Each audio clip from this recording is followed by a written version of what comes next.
Good late evening to you. It is Friday, November 29th at 10:17 p.m. It's the day after Thanksgiving, 2024. Hope you're doing well. There's some things that we've become accustomed to as Purdue fans. One of them recently is pre-con feast week championships. Purdue has now won 4 years in which they go to one of these fun locales. You know, they've been in Florida. They've been in, where were they? In the Northeast, I think, one time. I think Jay was there.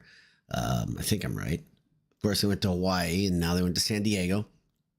And they come home with some hardware. You may not think it's a big deal, but the big thing is those mini tournaments kind of set a team's mind of how to win a weekend tournament, how to win that 2 to 4 day tournament, right? Something that late in the season is applicable and is a skill that it's good to gain. We'll talk all about my late reaction to the game. But first, I want to thank my friends at AJ's. Go to eataj's.com if you want to order ahead. But when you're in person, when you're on campus, there's one place to go. That's AJ's. You go in there and you're going to get treated as well as any place on campus. They pride themselves in great service. Food is awesome. They got pints. They got amazing appetizers, just Americana fare, burgers, beef, beer. That's AJ's. Go see him. Give Adam a hug. Yell boiled when you go in there. And also, if you're still looking for Christmas gifts, check out our feed. Check out Home Field Apparel's feed. You'll find the Black Friday code. It's 30% off right now. Incredible deal. I would suggest you do it quickly. I know they've got lots of orders, but they're filling them pretty quickly. That's homefieldapparel.com. After this sale's over, of course, you can get back to your old boiled 25, get you 15% off your first purchase. But I'd go over there and do that one first. This will save you a little bit more money. So I'm very late on my post game for multiple reasons, but the big one is my wife's family. Every year we've got this great tradition that on Friday after Thanksgiving we all get together. Another big family day. This one's the other side of the family, really, and it's a great tradition. Super fun, and it's at an IU household, so kind of fun to be there today watching the game. The Purdue contingent is growing. I will say that over the last decade, and I got to watch it with my wife's cousin's daughter's boyfriend, who's a Purdue alum. And we were vocal. We were having a good time with this one. But the really interesting thing about this game is how it had some chapters, had some texture because of the different. Purdue started off a little bit slow for a minute or two, but then, wait, right away, I almost forget. Right away, Miles Colvin kind of gave you a foreshadowing of what was going to happen, didn't he? Because right away you had Miles Colvin with a big steal and a dunk, and then he hit a 3, put Purdue up, and then Purdue kind of went quiet or silent, however you want to say it, for a little while. Purdue fell behind before getting into a really, really good rhythm from 3 and above the rim. Purdue was attacking the basket, drawing fouls. Got out to a pretty good lead, but towards the end of the first half and then going into the second half, this is the third chapter, I guess we'd talk this. Third chapter would be that NC State just starts bombing, just raining threes. And I would say whenever a team starts doing this, and I'm big about this. I know teams can get hot. I know that happens. And a lot of Purdue fans are always like, oh, woe is us. Teams always find a way to get hot. But if a team gets hot on you, and this keeps happening over and over, that means you're not getting out quick enough, not getting a hand in their face quick enough, in my opinion. Sure, I'm old-fashioned. I think the defense is a big part of this whole thing, and if you leave certain guys open, they're going to make you pay. It's college basketball. It's an era in which guys can shoot, and not NC State, Ole Miss. How many times did I say NC State? Ole Miss. Ole Miss just started bombing, and they kept going until about that 11-minute mark when I think they took the lead. I think that's right. That's what my memory tells me. And then from that 11-minute mark, where they had battled back and then they got the lead until about the 3-minute mark, it felt like Purdue was doomed. Let's call that chapter 4, okay? But then the last 3 minutes, Purdue wrestles the thing back. Showed a lot of fight, a lot of grit, a lot of resiliency for this Boilermaker team. And had a tied game in the closing seconds when Matt Painter said, put the ball in Smith's hands, said, go take a shot, get it out of your hands quickly, according to multiple people in the postgame, from what I gathered. Take the shot quickly. And he did. And Miles Colvin, again, was there to clean up the mess. It was a Miles Colvin type of day. He was really good. The funny thing is, he wasn't leading scorer. This is the really interesting thing. I think, you look back at the NC State game and you say, that's the Cam Heide game. But guess who was leading scorer? It wasn't Cam Heide, it was TKR. In this game, you'd say that's the Miles Colvin game. Man, he looks great. He showed all the things we thought he had, right? There was defense on display. He was hitting threes. He was flying, right? He was soaring, attacking the rim. The athleticism was on display. He scores 20 points, but guess who?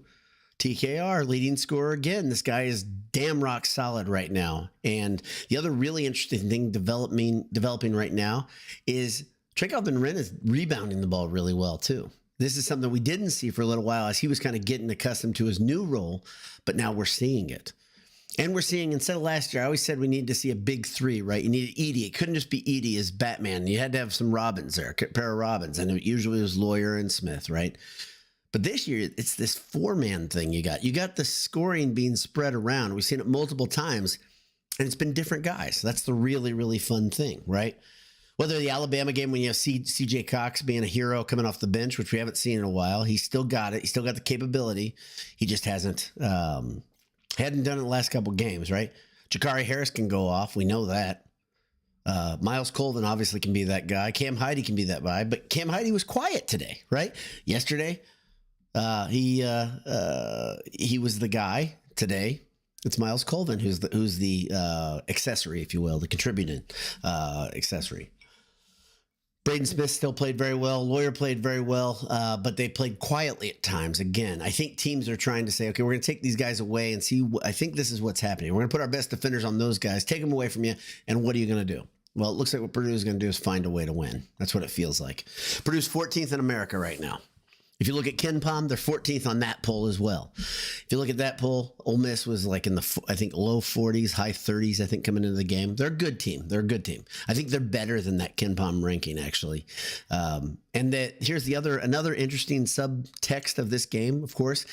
Chris Beard. I think you guys can tell me I'm wrong if you'd like, and I may be wrong. I'm wrong a lot. But I believe that evens the Matt Painter Chris Beard series. I think that's right. Isn't that right? Tell me if I'm wrong. Arkansas Little Rock, Texas Tech, Texas, Ole Miss. 4 times Painter played Beard, and Beard dominated earlier. He was 2-0 to start. Now Payne has won the last 2 in these matchups, and it's 2-2 between them. Payne has been pretty good about this, kind of finding ways to get better as a coach. I think it's hard for some people to recognize because for a long time they got so used to being naysayers of Matt Painter. One thing I noticed about Matt Painter is if you give Matt Painter time, if you get him guys that really buy in, Purdue gets better. And guess what they have now? After losing to Marquette, you beat Marshall, you beat NC State, you beat Ole Miss, and now you got 6 days to take a deep breath before you go to Happy Valley and play Penn State, who they're a pretty tricky team. They've got some dudes that can score. But the good news is you've got this coaching staff that I really, really believe in will make these guys better. And the other thing, it's a little disconcerting. I understand the concern. Many of you have it. I've heard it on Twitter that Purdue's bench is not doing much. And I agree. And I don't think this is what Painter's goal is. But I think it's what's happening right now is these guys aren't ready to step up yet consistently, right? They're going to. I have faith in this. And even those guys coming off the bench that haven't done much, have been quiet at times. I have faith in him. But one thing I'm going to talk about in a second, there's a guy that was a little bit of an unsung hero. He didn't show up much in the box today. Caleb First, he had a couple plays that will frustrate you.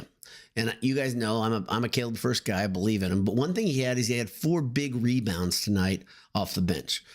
I think that's really a lot more important than we give credit for right now as Purdue fans, because it's something, it's getting the mentality back to where it needs to be, right? Because at the beginning of the season, we saw Purdue couldn't rebound. They were getting destroyed on the glass by many, many teams. Now, all of a sudden, you've got, 2-3 games in a row where they've won the battle on the boards, right? That matters. I think tonight they won by double digits over a a team that plays really hard all the time. Beard teams play hard, right? Beard still very unlikable. If you see his face on the bench, it's tough to not want to punch his face. Like he wants to punch other people that he may or may not be dating. Don't know. So, okay. So Purdue improves to 6-1 on the season. Let's look at stats together, shall we? Purdue improves to 7-1. Sorry. 7-1 after beating Ole Miss. They come home from the Rady Children's Invitational with another piece of hardware. Like I said, I think it's 4 straight pre-conference championships. It's pretty darn awesome. 3 straight victories this season. But how did they get there? How do they get there? I'll tell you in a second, because now I've changed my page and I'm in the wrong place. I got to find the box score. All right. Like I said, TKR leads all scorers. He had 25 points, 13 boards, 3 assists, and just 1 turnover. I think by any metric, that's a damn good game, right? To have 25 and 13 with 3 assists and not to turn over the ball. It's pretty noteworthy, right? And it's pretty amazing how he does it. He does it in such a, I think Newbert called it an old man game type thing, right? The way he gets guys off their feet. But one thing that you're seeing, he's playing more physical. Tonight, you play Ole Miss, which is a pretty modern type of basketball team. You got a lot of interchangeable parts. They really have 2 guys that aren't interchangeable that play a lot. They have that Malik Dia, who is a 6'9" banger. He's a big dude, number 0. And you have Sean Padula, who's like 6 feet tall. The guy with the buzzed head in the sweatband. But the rest of them, you have a bunch of guys between 6'4" and 6'6", right? Interchangeable guys that are very athletic, good length, right? A lot like Ohio State's business model, if you will. Purdue finds a way to beat that team. Tough to play on a quote unquote neutral court. But the funny thing is, my pal Roy, I was an RA at Tarkington. I think I've told you guys before. My senior year. My buddy, my staff resident, when I was there, is Roy. He was at the game, and he sent me a little video that game winner by Colvin, the tip-in, not really a tip. What do you call a tip-in? I call it tip-in. Off the Braden Smith fadeaway that fell short. And I don't know if that thing, the shot was clearly altered by the defender coming out, and maybe Braden's legs weren't quite as fresh as he'd like them to be, but he barely drew iron, and Colvin comes up with the rebound and puts it up over his head, and reverse layup. I don't think you call it tipping. Let's say reverse layup. Let's just do that. So, like I said, TKR leads everybody in scoring. After him, you got Miles Colvin, 20 points, 4 boards, 2 steals, a block. He had 3 turnovers, but still very, very solid game. And every time Purdue needed a bucket, it seemed like it was Miles Colvin. Great game. Braden Smith, 18 points, 11 assists, 6 rebounds, getting close to that triple-double number again. He'll get it. Patience, Boilermakers. We'll get it. We'll get to watch that. Only 2 turnovers for Braden. Fletch, kind of a quiet game, but still 13 points, 3 rebounds, 2 assists. Solid, but it felt, like I said, like they were going to take away Lawyer. Lawyer shot the ball pretty well. Yeah, 3 for 5 from 3. So, and Purdue shot the 3 well. Here's the really interesting thing. Like I said, my perception of this game, I was watching in a crowded room, right? I didn't have any audio for much of it. I know Robbie was doing the game. It's pretty awesome every time. But Purdue shot the ball. They shot the 3, 45%. Pretty good. And it felt like Ole Miss made about 60%. TKR talked about this after the game. He said it felt like they hit every 3, and he looked at the stats as he did it. They finished 41% from 41.7% from 3. Probably because they got a little cold after that 11-minute mark, but man, they were bombing. Like I said, for about that 9 minutes or so, 9-10 minutes in the second half. Just an incredible display of 3-point shooting. Purdue didn't shoot the free throw particularly well, 70%. But on the other side, Ole Miss, man, they didn't get to the line as much as Purdue. Purdue drew more fouls, which is Purdue's MO. Ole Miss, 85% of their free throws. Purdue didn't turn over the ball too much, 12 turnovers. But a lot of that comes from Ole Miss playing really good D, turning it up. They were running a half-court trap that confused Purdue a little bit, caused Purdue take some bad shots. Chris Beard teams play hard. They play good defense, and this was no exception there. What other thing was noteworthy here? Yeah, Purdue shared the ball well, 19 assists, pretty damn good. So let me see what you guys had to say about this game. Appreciate everybody tuning live. Ooh, that was bad. Hitting the mic. Sorry to everybody. Hope that didn't blow your ears out. But thanks to everybody for tuning in live. Ted Berkey's here first. He says, "Boiler up. Game took years off my life." Yeah, these will do that, right? We've been through this, but yeah, this was it was one that make you pucker a little bit, right? Make you a little nervous. Adam P, good evening. Travis Brennan says, good evening. Motor City Boiler, boiler up to you as well. Pat Gottschall, boiler up. Nate Finney says, happy Friday. Happy Thanksgiving Friday to you. Hope you got a lot of shopping done today. Joe Inslee. By the way, I kind of thought Black Friday was done. Like, I'm not trying to be funny. Like, you got Black Friday and Cyber Monday, and really they've all blended in for me. I do most of my shopping online, but I was in central Indiana, North Side today. I could not believe the amount of traffic out there. I was just going from my house to my wife's cousin's house. Incredible amount of traffic. So I guess it's not dead. Black Friday, the rumors of Black Friday's death are exaggerated, it seems. Joe Inslee says Sky Miles early and often. Yes. Yeah, get your Sky Miles counts all squared up because they're going to be worth a fortune soon. Ryan Michael Anthony Harrington says, enjoyed AJ's during the first half. Always nice to feast. Oh, that's awesome. Glad you were there. That's you were helped by the good people there. That's awesome. I owe them a visit.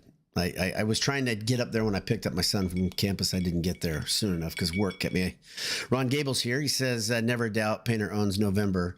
Yes, he does. And Ron, yeah, it's pretty incredible. I think we do take it for granted. What Purdue and what Painter has done in the last 4 years, it's pretty awesome. Joe Inslee continues. Connecticut Cheez-It Champions is in the casino. Yeah, that's the one. I think that's the one. I think Jay was there. I don't think Jay's here tuning in live. I don't see him in the comments yet. But yeah, the Cheez-It Championship when Trey Williams snacked right out of the championship trophy. That's the one they went through. Was it North Carolina to win that championship, if I'm remembering correctly? Quite a few good programs have gone through. So Kevin in Albuquerque says, winning begets winning. Look at what Pitt did to an OSU this afternoon for comparison. I didn't see that game. I didn't see what happened in that game. I didn't watch a lot of basketball, so yeah, I didn't see it. Sorry. But what I do see right now is that Georgia's down to Georgia Tech in football. That's pretty fun. I want Georgia to lose again, then tell me that they deserve a spot in the playoff. That's what I want to hear. I want to hear ESPN try to sell that one. Yeah, Ted Berge says Mohegan Sun in Connecticut. That's the one. PK85 in Portland, Maui Invitational, Hawaii. Finally, Rady Invitational in San Diego. So the one I'm thinking of that I was wrong about was the one in Florida, and that was that just a game when Edie had his first? Yeah, it was just a game. Yeah, they played down in Florida, right? Tell me I'm not wrong about that. Edie's first game in a Purdue uniform was down in Florida, and I thought that was that small Florida tournament. That's what I'm mixed up on there. The PK85 was the big one there. Another great field. This is probably the weakest field of those group, I would say, right? Because the Mohegan Sun had two blue bloods in it. PK85 was all good teams, and then Maui was incredible field. So this is kind of a little bit lighter road, but still impressive. Indian Colorado says, hi, everyone. Good to be able to celebrate a win. Yeah, it was a fun one. He continues, Katie's cardiac kids are back. Yeah, it feels a little bit like a throwback there, but this team is a lot more athletic than Katie teams were. And can we agree on that? We had people talking about Katie's cardiac kids. The athleticism of Heidi and Colvin, to me, we talked about the Boiled Sports guys talked about this in a thread, but this is those guys are legit big time athletes, like above the rim type guys. And Purdue's had a couple. Don't get me wrong, but to have two on the same team, along with a shooter, a dead-eye shooter, and arguably the best point guard in the history of the program, or at least in the modern era. And then a center who just pours in $20 or $20 points a night. Mercy. That's a hell of a starting five. So, see, I haven't seen anything. Joe Inslee's talking about AOC playing versus Mahomes today, and I knew he was going to start, and I didn't see a minute of it. I'm just full disclosure. I was putting up Christmas stuff, breaking down Thanksgiving stuff, and then went straight there, and I got to see one game, really. So, You guys are giving me news. I appreciate it. Yeah, Sam says Miles Colvin is him. Agree. Sam Lovejoy said, don't like the no call on BS. Don't like the no call on BS. I think, are you talking about the end of the game or the one where Smith just got completely hip checked when he's off the ground? NCAA officials are just, they remain just horrendous, don't they? Like the amount of contact, the inconsistency of the whistle just makes me nuts. But I think Braden Smith was fouled on that was a really bad possession for Purdue, if we're being real honest. And that's probably Purdue getting punished for looking out of control, Smith getting punished. But his shoulders hit the ground first. He couldn't even land. And the guy who fouled him ended up scoring on the other end, and he was like shaking off his shoulder because it was a football tackle. But then at the end of the game, you also had Colvin. I think he got fouled on the putback. So, yeah, let's keep going. Zach Welch says, still big non-conference games against Auburn and A&M. Huge games. So you play at Penn State, Maryland comes to Mackey, then A&M and Indy, and then Auburn and Birmingham. I think that's the order. Yeah, these are the schedule's, it's a monster. So you guys have heard my predictions. I'm not going to get back in that. Need to be in verse says, nice to beat Chris Beard. Yeah, very, very nice to beat Chris Beard. Yeah. Chris says the Beard versus Paint is 3-3, not 2-2. Man, that's still, how is that? We got to go over that. I thought I had all of them, but I clearly didn't. So did he lose to him twice at Texas? It doesn't matter. Figure it out. Nathan A says Cam and Miles had a big couple of blocks late. Yeah, their defense has been good. It's weird how different to me. Like Miles looked like a guy that just wasn't getting a lot of opportunities early, but Camden Heide has so much more confidence and looks like a different player. And Georgia Tech's about to push this game away, looks like to me. Hope they do. Let's go further down here. Sam says his team is shaping in its identity and still fun to watch. Very entertaining regardless of the outcome. Yeah, this is the thing. We said there'd be inconsistency this year. And I think we're seeing that consistency show up, but it's showing up in progress, right? And I think you're going to see games where, for instance, the bench doesn't have a lot of points in the box score, but they're contributing, right? I think everybody'd like to see more from the bench, but I think you'll get more. So I'm going to go scroll down a little bit. Motor City Boiler says, any football predictions? I need to know who to put my money on. Yeah. I haven't seen it. Last time I looked, it was IU favored by 29.5. It's going to be 28 degrees. It's going to be breezy in Bloomington, a cold game in Bloomington. I just watched Signetti doing a pep rally. He didn't say anything too inflammatory. Kind of funny. No bulletin board this time. I guess he saves that for basketball games, but people don't forget. The funny thing is, if he would have been horrible this year and he would have said that stuff about Purdue and Ohio State and Michigan, only Ohio State made him pay, right? I don't think you're going to have Purdue make him pay this year. I'd be as shocked about that as any game I've ever seen as a Purdue fan if Purdue somehow could beat IU. But, it's cockiness. The whole thing, the Google me, I win, all that stuff it seems silliness, but he backed it up in his defense. I mean, it's like Deion Sanders, when he says, whatever he says about the program, and then they go on and they do what they did this year. I mean, it's a lot less abrasive to me. I can understand why people don't like any of that stuff, but just saying. Nolan Hosteller says, still a tough remaining non-con schedule, tough matchups coming up, but it feels like Painter has found his lineups that work, and it's going to continue to gel. Yeah, I agree. The rhythm of the games looks better. The chemistry is coming along quickly. Very good to see, but yeah, I agree. Lucky Lizard says, Lawyer kind of underwhelmed. Am I alone in this thought? No, you're not alone. I think we have high expectations for Lawyer, so when you don't see a big number, but still, I think I said he had 13 points. It's not awful. It's not like we used to say last year. It felt like to me there's been kind of a linear progression, in my opinion, on Lawyer.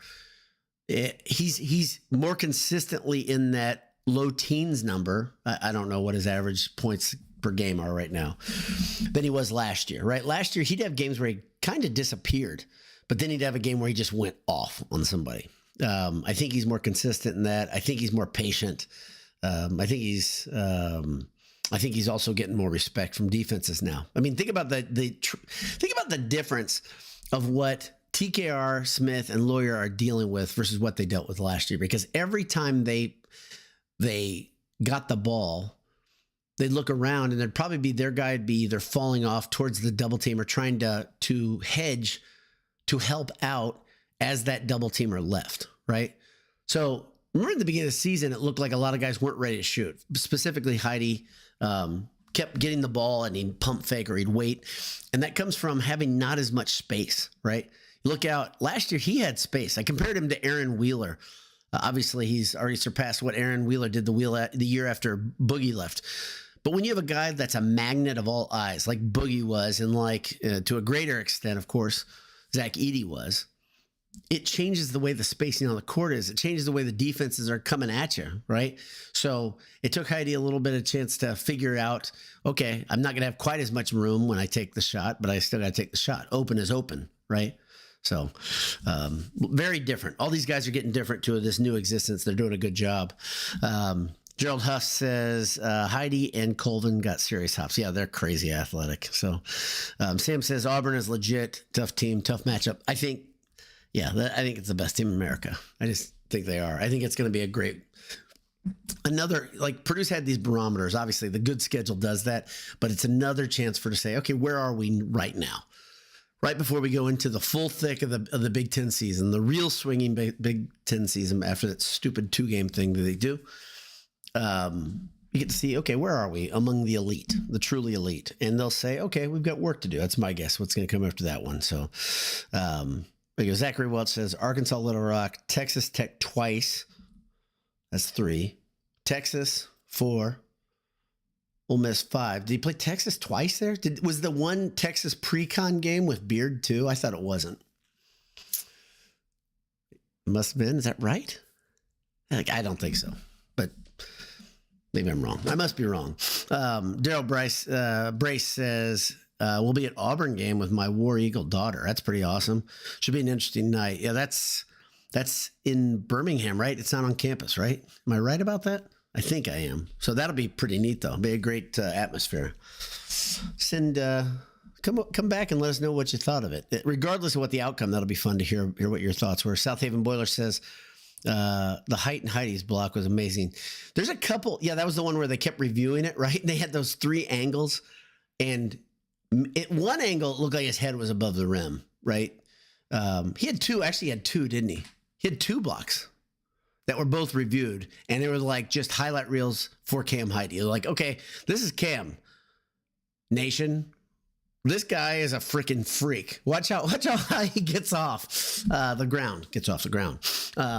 Yeah, Cam Heidi is an absolute beast. And the thing that's crazy is not just how high he jumps, but how big of a guy he is, right? It's a pretty good combination. He's a hell of an athlete. Yo says, hey, Dowd. Good to see you, Yo. And Ed Albanese, the gummy bear king of Indiana says, I had a heart attack. A win is a win. We need to learn and move on. Yeah, it's always nice to learn from a win, right? And I think the takeaway here would be, okay, do not take your foot off the gas, right? That's got to be the biggest takeaway, no doubt. Let's see. One more. Lucky Lesnar says, after watching Catchings, you can tell he is talented. He made the right decision, though he wanted immediate PT that Painter couldn't promise. Glad we have Heidi Colvin fit the culture. Yeah, everybody wins on this thing. It's fine. It really is. I was pissed at the kid, but good for him. Found a good fit. Got a bag in the process. Okay, that's fine. Purdue's got a really good lineup, and it's going to get better as the season goes on. So that's about it. Good talking to everybody. I'm under 30 minutes. I'm going to try to get out of here before it hits 30 minutes. God bless you. Hammer down. Purdue is now 7-1 after winning another trophy in San Diego and beating Ole Miss. Talk to you soon. See you.